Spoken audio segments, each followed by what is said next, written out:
France Bleu Paris à votre service. Corentine Feltz. Nos spécialistes à votre disposition tous les matins sur France Bleu Paris. Alors pour toutes vos questions, droit du travail, accident de travail, rupture conventionnelle, harcèlement, heures supplémentaires qui ne sont pas payées, n'hésitez pas, 01 42 30 10 10. On pourra aussi parler du licenciement, mode d'emploi économique pour faute. Qu'est-ce que ça change? Comment ça marche? Quels sont vos droits? Comment se défendre? Peut-on être licencié quand on est en arrêt maladie? Par exemple, on se pose toujours plein de questions autour du droit du travail. Alors n'hésitez pas parce que Maître Avi Bitton est là pour vous répondre. Avocat droit du travail à Paris dans le 12e arrondissement. À Paris, 01 42 30 10 10. Bonjour Maître et bienvenue sur France Bleu. Et votre solution alors Valère Coréard? Écoutez, je vais vous parler du conseiller du salarié ce matin parce qu'on peut trouver des personnes comme ça qui sont habilitées par la préfecture, par arrêté, qui peuvent venir nous donner un coup de main quand on est en galère, notamment sur une procédure de licenciement. Bon alors parlons licenciement pour commencer effectivement. Maître, dans quel cas on peut licencier un salarié en CDI en France? Pour quel motif? Alors, il y a deux grands motifs. D'un côté, le licenciement pour motif économique et de l'autre, le licenciement pour motif personnel. Comme leur nom l'indique, le licenciement pour motif économique, c'est l'entreprise qui a des difficultés économiques ou qui n'est pas en difficulté économique mais qui veut améliorer sa compétitivité en réduisant les coûts. Ça, faut le justifier clairement ou les entreprises peuvent saisir ce motif sans que ce soit vraiment fondé? Non, c'est un licenciement effectivement qui est compliqué à mettre en œuvre pour les entreprises. Elles doivent justifier de ce motif économique. Il y a un contrôle par le ministère du Travail et c'est souvent ce qui amène une entreprise à déguiser un licenciement économique en licenciement pour motif personnel. Parce que c'est plus simple. C'est plus simple, c'est-à-dire que on veut se débarrasser d'un certain nombre de salariés pour faire des économies sur la masse salariale. On va leur dire qu'ils sont incompétents, qu'ils ont commis des fautes. On va monter des dossiers pour éviter un licenciement économique qui est plus coûteux, qui est plus compliqué. Ça veut dire quoi, un licenciement pour motif personnel, Maître ? Alors, ça peut être un licenciement pour faute. La personne, effectivement, qui délibérément a commis une faute, par exemple une insubordination, un refus d'exécuter une tâche. À ce moment-là, attention, l'employeur a un délai de 2 mois à compter de la faute pour mettre en œuvre la procédure de licenciement. Et puis, vous avez le licenciement pour motif personnel non disciplinaire. C'est-à-dire que la personne est incompétente, elle a des insuffisances professionnelles, ça n'est pas délibéré de sa part, on va la licencier pour insuffisance professionnelle. À noter qu'à ce moment-là, le délai de 2 mois ne s'applique pas. On peut reprocher à un salarié des insuffisances professionnelles commises il y a 6 mois, il y a 1 an. Est-ce qu'on a des indemnités en cas de licenciement, Maître ? En principe, oui. Dans un licenciement pour cause réelle et sérieuse pour motif personnel, on perçoit ce qu'on appelle l'indemnité légale de licenciement, qui est fonction de l'ancienneté du salarié dans l'entreprise. En revanche, si le licenciement est pour faute grave, à ce moment-là, le salarié ne touche aucune indemnité de licenciement. Il n'y a pas de préavis parce qu'on considère que la faute est tellement grave qu'il ne peut pas se maintenir dans l'entreprise pendant le préavis. En revanche, évidemment, le salarié touche son solde de tout compte, c'est-à-dire les congés payés, RTT qu'il avait accumulés. Et il touche le chômage quand il a été licencié pour faute lourde ? Alors, pour faute grave, parce qu'il y a la faute grave et la faute lourde, pour faute grave, contrairement à une légende urbaine, oui, le salarié touche les allocations chômage. C'est quoi une faute grave? C'est quoi une faute lourde? Quelle est la différence? Vous pouvez nous donner un exemple, Maître, qu'on comprenne bien ce qu'est une faute grave? Alors, la faute grave, c'est la faute qui empêche l'entreprise de garder le salarié même pendant le préavis. Alors, la faute grave, ça peut être évidemment l'agression physique d'un collègue, ça peut être le harcèlement moral, mais attention, les tribunaux sont venus dire que non, pas nécessairement. L'auteur d'un harcèlement moral peut être maintenu dans l'entreprise pendant le préavis dans certains cas. Par exemple, si la victime du harcèlement moral avait déjà quitté l'entreprise. Et une faute lourde ? Alors là, la faute lourde, je vais vous dire que c'est une faute très très grave.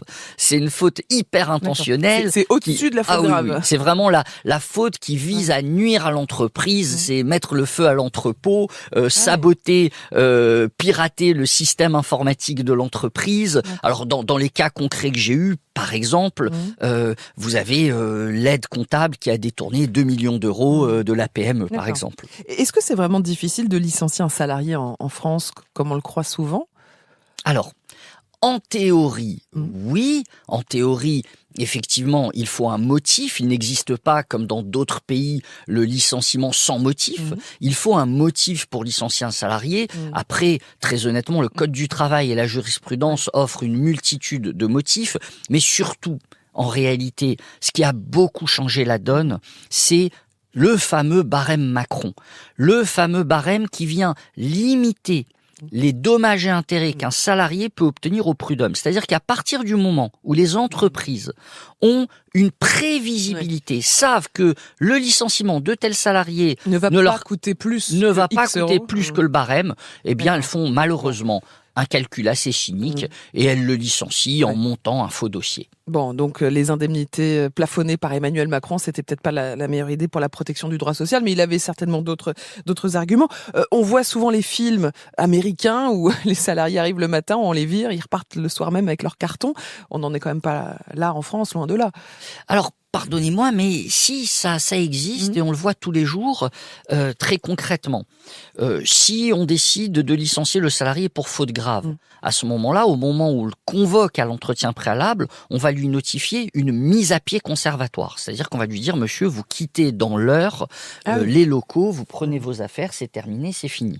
Bon, de la même manière, et je le vois très souvent, même quand on n'est pas dans un licenciement pour faute grave, les employeurs de plus en plus vont notifier immédiatement une dispense d'activité. Ils vont dire, écoutez, on continue à vous payer, mais par contre là, vous rentrez chez vous, parce qu'on va plus vous confier de travail, on va vous couper les accès, et à ce moment-là, évidemment, ça va être plus difficile pour le salarié de recueillir des preuves, des emails, etc. Mais c'est déjà ça, qu'on continue à les payer, hein, ce qui n'est pas le cas aux États-Unis quand on leur dit merci, au revoir, d'une façon assez brutale.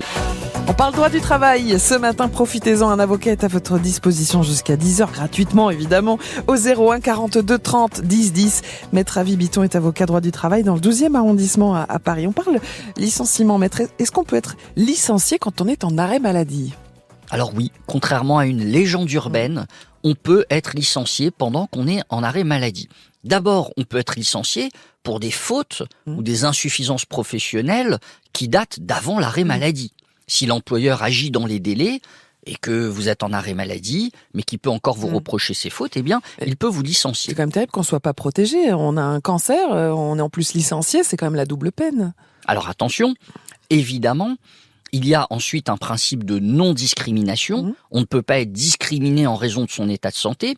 Donc si il apparaît que les motifs de l'employeur étaient fallacieux et que le véritable motif c'était de se débarrasser d'un salarié malade, d'une brebis galeuse dans l'équipe, eh bien, à ce moment-là, la justice va frapper fort, les indemnités vont être lourdes. Allez, vos questions à notre avocat du droit du travail au 01 42 30 10 10. On va prendre Fatia qui est à Puteaux. Bonjour Fatia. Oui, bonjour, messieurs, dames. Bienvenue sur France Bleu Fatia, on vous écoute. Merci beaucoup. Alors, donc moi j'ai été licenciée, donc Maître l'a indiqué tout à l'heure, par rapport au nouveau barème Macron. Et donc j'ai été licenciée, on a essayé de me trouver des erreurs alors que j'étais depuis 10 ans dans l'entreprise. Je faisais des chiffres d'affaires très importants, mais comme on veut, bon, je dis la société parce que je pense que c'est important, c'est SFR en fait qui essaie de vider les salariés de la société. Hein, vous avez vu ce qui se passe dans cette entreprise. Et du coup, j'ai pris un avocat puisque j'ai été licenciée du jour au lendemain, quasi, avec des motifs inventés. Donc j'ai réussi, moi, pour le coup, à prendre l'intégralité de mes mails. Heureusement, d'ailleurs, que j'avais pris au mois de décembre, j'ai été licenciée au mois de janvier 2020. Et je suis passée au prud'homme. D'accord. Et mon avocat a été vraiment exceptionnel. Je ne sais pas si je peux faire de la pub pour lui, mais Maître Denel à Paris. et a bien expliqué toute la situation avec toutes les pièces. J'ai des témoignages de collègues, des témoignages de clients indiquant que voilà, je faisais mon travail correctement. Et du coup, ils ont jugé au prud'homme en 24 heures. 24 heures. Très Comment rapide. voulez-vous Voilà. Écoutez, Comment voulez-vous franchement, Fatia, pour une fois que c'est pas une plainte dans le sens inverse, c'est-à-dire que la justice est trop lente. Ouais, mais l'avocat dans le studio lève les yeux vers le Ouais. ciel. Hein. 24 heures, c'est trop rapide, maître. Ça peut pas être traité correctement, un dossier en 24 heures. Mais oui, il faut savoir comment se passe effectivement un procès au prud'homme. Les conseillers prud'homaux, ceux qui vont juger l'affaire, découvrent souvent les pièces à l'audience. Ouais. Donc normalement, ils devraient mettre, comme c'est souvent le cas, je rassure, comme c'est souvent le cas, ils devraient mettre l'affaire en délibéré à 1 mois, 2 mois, 3 mois plus tard pour avoir le temps de se réunir, d'examiner les pièces. Comment examiner des dizaines et des dizaines de pièces du salarié, de l'employeur, avec des emails, etc. en 24 heures? Ça n'est pas sérieux. L'avocat est obligatoire quand on va au prud'homme, maître? Alors, en théorie, il n'est pas obligatoire. Dans le code de procédure, vous pouvez tout à fait aller seul au prud'homme. Mais je vous dis franchement, et ça n'est pas pour prêcher pour ma chapelle, je le déconseille. Il y a des règles de procédure, il y a des règles de preuve. On ne s'improvise pas avocat. Nous avons fait souvent 4 ans, 5 ans, 6 ans d'études. Pas pour devenir obligatoire, mais avocat. fortement recommandé. Ben oui. Alors, les prud'hommes sont-ils toujours favorables aux salariés? C'est un peu l'idée qu'on a en tête parfois, maître. C'est une idée fausse. C'est une idée fausse pour la simple et bonne raison que ceux qui vont vous juger au prud'homme, les 4 conseillers prud'homaux, eh bien, ce sont 2 salariés désignés par les syndicats de salariés et 2 employeurs ou cadres RH désignés par les syndicats d'employeurs. Donc, Fatia, un peu déçue par les prud'hommes et par la justice, comme ça arrive souvent. Merci, Fatia, pour votre appel. On va passer la parole à Carlos, qui est à Beauvais. Bonjour, Carlos. Bonjour. Bienvenue sur France Bleu Paris. Vous avez été licencié économique, alors, Carlos? Alors moi, normalement c'était un licenciement économique, mais ils me l'ont fait en rupture conventionnelle. Ah bah tiens, c'est exactement ce que nous disait notre avocat il y a quelques minutes, Carlos, parce que c'est plus simple et que ça coûte moins cher à l'entreprise, quoi. Oui, je suppose. Bon, après, le fait que je voulais me rapprocher auprès d'un avocat, ils ont augmenté mon solde, disons, ma prime de Ah, c'est marrant, ça. L'avocat fait peur, maître, encore, hein, et on peut négocier. Effectivement, je vous confirme, dans mon expérience depuis 20 ans que j'exerce comme avocat, que lorsqu'un avocat entre dans la boucle des négociations, les sommes négociées sont bien plus hautes, tout simplement parce que l'avocat représente une menace de procès, une menace de médiatisation de l'affaire. Donc effectivement, souvent, les indemnités négociées sont plus hautes. Et là, si c'est un licenciement économique déguisé en rupture conventionnelle, on peut attaquer au prud'homme, avoir gain de cause et récupérer les indemnités qui, j'imagine, sont plus importantes lors d'un licenciement économique? Alors non, il faut savoir tout de même que lorsqu'une rupture conventionnelle est signée d'un commun accord entre l'employeur et le salarié ne peut plus attaquer l'employeur sur la rupture. Attention, sur la rupture. Par contre, il peut attaquer l'employeur sur ce qu'on appelle l'exécution du contrat de travail. Par exemple, s'il y a eu des heures supplémentaires qui n'ont pas été payées, il peut aller au prud'homme réclamer les heures supplémentaires. D'accord. Carlos, donc c'est signé, c'est ça, hein, votre rupture conventionnelle? Oui, c'était déjà l'année dernière, et bien sûr, non, mais c'est bien signé, donc après, si vous voulez, dès que vous avez signé, comme il dit monsieur l'avocat, c'est qu'après, on ne peut plus retourner derrière. Effectivement. Enfin, d'une indemnité de 1 500 €, je suis passé à 17 000 €. Ouais, avec l'avocat, avec l'aide de l'avocat, hein, c'est ça. Voilà, bon, en tout cas, merci pour votre témoignage, parce que ça peut servir à d'autres. Attention à ces ruptures conventionnelles qui masquent en fait un licenciement économique. Et puis, effectivement, faites-vous accompagner pour mieux défendre vos droits. C'est ce qu'on retiendra de votre témoignage. Merci beaucoup, Carlos, et bonne journée. On va filer à Conflans-Sainte-Honorine, retrouver Maya au 01 42 30 10 10. Bonjour Maya. Bonjour. Bienvenue sur France Bleu Paris. Bienvenue. On vous écoute, Maya. Alors moi, je suis en arrêt depuis à peu près presque 3 ans. Bientôt 3 ans au mois de mars. D'accord. Et je voulais savoir, j'ai l'intention de reprendre le travail malgré ma pathologie. Et je voulais savoir s'ils avaient le droit de refuser mon intégration. D'accord. Comment ça se passe? Une longue maladie, c'est à partir de combien de temps, maître, déjà? Alors, la longue maladie, ça peut durer 6 mois à 3 ans. Là, effectivement, lorsque Maya va reprendre le travail, obligatoirement, l'employeur va devoir organiser une visite de reprise avec le médecin du travail. Il doit l'organiser dans les 8 jours de la reprise. C'est obligatoire. Et cette visite va permettre au médecin du travail de rendre ce qu'on appelle un avis d'aptitude. C'est-à-dire qu'il va devoir diagnostiquer si Maya est apte à reprendre son poste ou non. Si il la déclare inapte à son poste, à ce moment-là, l'employeur devra rechercher un reclassement à un autre poste dans l'entreprise. Et s'il n'arrive pas à trouver un autre poste, à ce moment-là, il pourra la licencier. Mais le médecin du travail peut aussi déclarer Maya inapte à tout poste dans l'entreprise.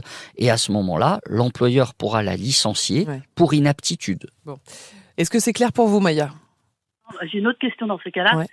Si mes 2 médecins qui me suivent prétendent que je peux travailler. Alors, il faut dans ce cas-là que vous produisiez des certificats de vos médecins au médecin du travail pour éclairer son diagnostic. C'est lui qui sera décisionnaire, mais il pourra évidemment prendre en compte, s'appuyer sur les certificats de vos médecins, mais c'est lui qui sera décisionnaire. En revanche, attention. Si, par exemple, il vous déclare inapte à tout poste dans l'entreprise, vous aurez un délai de 15 jours, c'est un délai très court, un délai de 15 jours pour contester son avis d'inaptitude au prud'homme. Bon courage Maya et bonne reprise. Merci pour votre confiance au 01 42 30 10 10. Appelez France Bleu Paris, on parle droit du travail dans votre service ce matin avec vos questions au 01 42 30 10 10 avec Maître Avi Habiton qui est avocat droit du travail dans le 12e arrondissement à Paris et avec Valère Correa, notre Monsieur Solution. Alors Valère, justement, vous vouliez nous parler ce matin du conseiller du salarié qui peut nous assister en cas de procédure de licenciement à notre rencontre. Et oui, c'est ça, parce qu'on n'a pas toujours d'abord un représentant du personnel dans l'entreprise. On peut pas aller à cet entretien préalable à un licenciement avec son avocat. Donc le conseiller du salarié, eh bien, il peut venir et vous apporter un peu de soutien. C'est une personne extérieure à l'entreprise. Il est sur une liste arrêtée dans chaque département par le préfet. Alors ça peut être un salarié, un employeur, une personne à la retraite. En tout cas, c'est quelqu'un qui est censé avoir une expérience dans l'entreprise et disons certaines connaissances du droit social. Donc c'est gratuit, vous l'avez dit. Il y en a donc pour tout le monde. Ça existe partout en Ile-de-France. Qu'est-ce que vous croyez ? C'est bien, c'est bien. Quel est son rôle lors de l'entretien préalable au licenciement à ce conseiller du salarié ? Assister, conseiller, mais pas représenter. Par contre, en présence du salarié, il a certaines facultés. Il peut intervenir dans la discussion, il peut demander une explication à l'employeur, il peut compléter les explications du salarié, présenter aussi des observations. Et si vous voulez bénéficier de cette assistance gratuite, il faut prévenir l'employeur qui devra l'accepter dans 2 cas pour le licenciement ou la rupture conventionnelle. Notez que il y a la liste donc des personnes disponibles pour venir vous assister en Ile-de-France et sur le site du préfet de la région d'Ile-de-France. Merci beaucoup Valère. Toutes mes excuses à Christelle à qui on n'a pas le temps de répondre aujourd'hui. Christelle, on refait une émission très vite, d'accord ? Et on vous répond, c'est promis. S'occupe de vous. À très bientôt Christelle, merci de votre appel. Valère, on va se retrouver demain. Ça marche. À demain, gros bisous. Salut. Bisous, à demain. Et merci à notre invité du jour, Maître Avi Habiton, avocat droit du travail à Paris dans le 12e arrondissement de Paris. Merci pour votre éclairage et à bientôt sur France Bleu Paris.